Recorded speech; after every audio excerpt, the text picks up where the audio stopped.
Давид Самойлов. Сквозь память. Читает Семен Горчаков.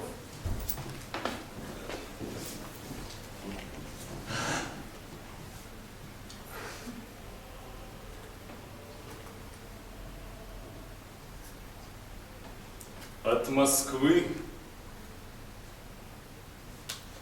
до Берлина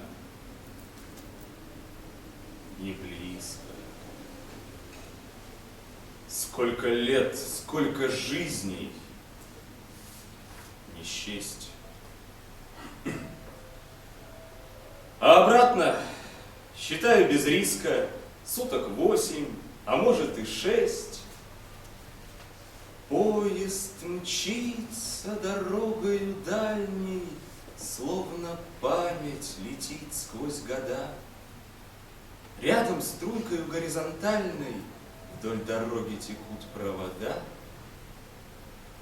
Как тетрадь разлинованы дали, и записано в эту тетрадь то, что некогда мы повидали, что пришлось обретать и терять. Эх, и молодо зелено было, сколько радости, ярости, пыла. И не то, что в году 41-м в ледяном подмосковном окопе. Мы войну повернули к победе. Мы со славой идем по Европе, и всего-то нам 20 с немногим. На 2, на 3 годочка побольше. Наша молодость мчится по Польше. Есть у Вислы село Змеевиска. Там есть кузница пана Антона. А жена у Антона Марыска молодая, а пан уже старый. Он хоть старый, Антон, да не хворый. Ходит, бродит, шныряет глазами, на дверях проверяет запоры, как бы люди чего не украли. Ой, не пробуй ты, пани, запоры. Мы солдаты, а вовсе не воры. Ничего твоего нам не надо, уж сиди и глазами не рыскай.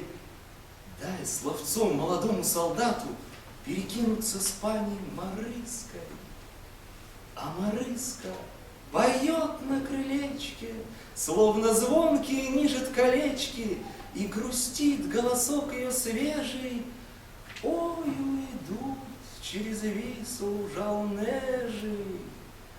А ночами гремят переправы, и войска ожидают приказа. На плацдарме левее Пулавы танков, пушек и войск до отказа. И январь неуютный, бесснежный. Ой, уйдут через Вислу жалнежи.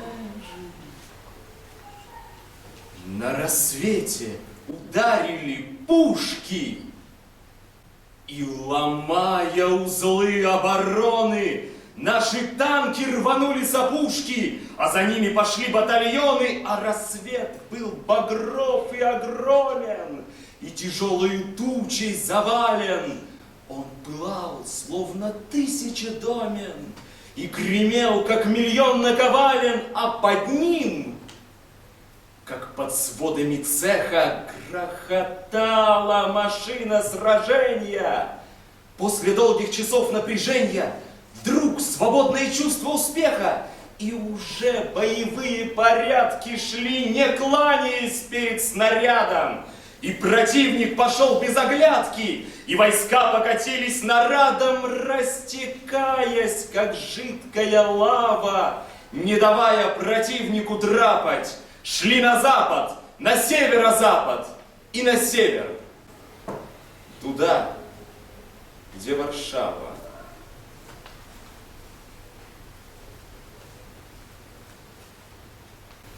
Вот прошло уже около года.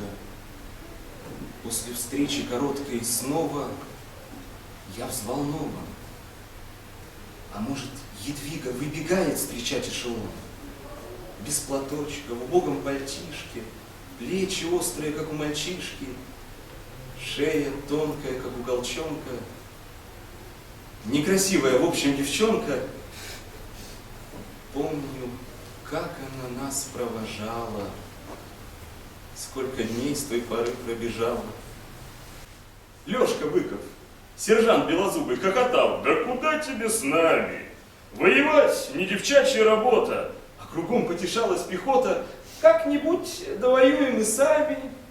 Ишь влюбилась сержанта, что кошка. Ну и сукин же сын этот Лёшка. Лёшка крикнул: «Ну ладно, довольно. Жди, Едвига, вернемся по войне». Лёшка Быков погиб под Марцаном. Он уже не вернется по войне. Он под памятником деревянным спит, в немецкую землю зарытый. Спит в Германии, рядом с врагами, им убитыми, ими убитый. Жизнь его была родине отдана, его тело земле было предано, ну а память друзьями разобрана. И тревожит она столько лет меня. Все записано в ней, словно в книге. Мне досталась глава о Едвиге. Мы впервые вступили в Варшаву поздно ночью. Ни улиц, ни зданий, только камни. Да ветер шершавый, налетевший со звуком рыданий, и дырявые тени, и блики на снегу, на варшавском снегу. Тогда я до ужаса ясно все увидел, забыть не могу. Мы стояли на том берегу, рядом в Праге, отсюда 2 шага, там за Вислую, вот она Прага. Мы стояли на том берегу, здесь отчаянно билась Варшава, пред судьбою не павшая ниц. Горемычная злая гордячка, непокорнейшая из столиц. Люди жили, служили, корпели, все терпели, что им суждено. Но однажды суровое время кулаком постучалось в окно, и тогда, как бойцы по тревоге, поднялись и пошли на редут. Ни отсрочек, ни белых билетов в этот час никому не дадут. Век берет человека за ворот, век велит защищать ему город, не отпустит его нипочем, в дверь стучится, запоры ломает, и на выбор ему предлагает жертвой стать или быть палачом. Он дает ему гордое право воевать, как воюет Варшава, умирать, не согнувшись в дугу, и не жить, превратившись в слугу, и не ждать, а идти на расправу. Это было на том берегу. Там, в одном осажденном квартале, автоматы весь день стрекотали, и отрезанный немцем отряд был разбит, и у Вислы прижат, и блокирован в полуподвале. 10 ружей, 50 гранат, на исходе патроны, стонали 3 раненых в дальнем углу, остальные у окон лежали. А эсэсовцы не торопились и в соседних постройках копились, утром сунулись и откатились, ожидали чего-то. Один из повстанцев, по виду рабочий, взял команду, решили до ночи продержаться, потом пробиваться через Вислу. Не выйдет? Ну что ж, будем здесь помирать не за грош. А Едвига пусть гибнет без муки. Дать ей, Вальтер, патронов 3 штуки. Так, приставишь к колбу и нажмешь. Ясно? Ясно. Тогда по местам. И опять разошлись к амбразурам. Рядом с ними Едвига легла, с любопытством немым озирая часть двора и обломки сарая, Клен без кроны и дом без угла, битый камень, осколки стекла, запустенье, безлюдие. И вдруг неожиданно, внятно и четко прокричали команду, и вдруг даже воздух напрягся вокруг. Батарея, прямая наводка, ружья вбиты в плечо и в ладонь, щеки к жестким прикладам прижались. Deutschland, Deutschland! Огонь! Убирались! Deutschland! Снова огонь! Убирались! Deutschland, Deutschland! Огонь и огонь! Каждый нерв напряжен до предела. Тишина прорвалась, как нарыв. Есть что, Польска! Разрыв! Не згинела! Есть что, снова разрыв! Не згинела! Не згинела! Разрыв и разрыв! Штукатурка скрипит на зубах. На бинты не хватает рубах. Артиллерия смолкла. Атака! Оживают обломки сарая. Клен без кроны и дом без угла. Пули градом, осколки стекла. И опять тишина гробовая. Жить не хочется. Хочется пить. Сердце замерло, оцепенело. Есть что, Польска! Разрыв! Не згинела! Есть что, снова разрыв! Не згинела! Артиллерия смолкла. Ползут, как зеленые змеи ползут. Ближе, ближе, все ближе, все ближе.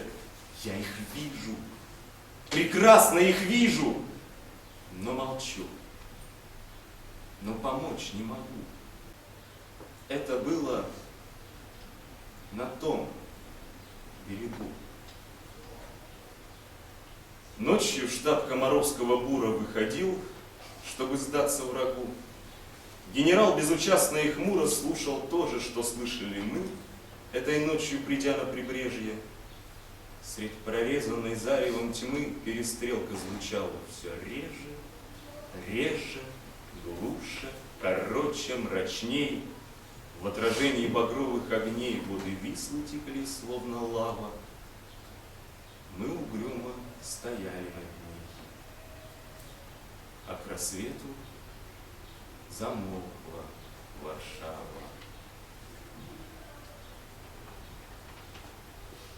Поезд мчится дорогою дальней, словно память летит сквозь года. Рядом струйкой горизонтальной вдоль дороги текут провода. Рано утром почуялся снег. Он не падал, он лишь намечался, а потом полетел, заметался. Было чувство, что вдруг повстречался по дороге родной человек. А ведь это был попросту снег. Первый снег и пейзаж Подмосковья, и врывался в открытую дверь запах леса, зимы и здоровья. А навстречу бежали уже нам знакомые всем до единого Одинцова, Двадцатка, Немчинова, Сертуль, Кунцево, Скорофили, мост Москва-река в снежной пыли. И внезапно запел эшелон. Пели в третьем вагоне «Страна моя», и в четвертом вагоне «Москва моя», и в девятом вагоне «Ты самая», и в 10-м вагоне «Любимая», и во всем эшелоне «Любимая». Пели дружно, душевно, напористо все вагоны поющего поезда. Паровоз отдышался и стал. Вылезай, белорусский вокзал.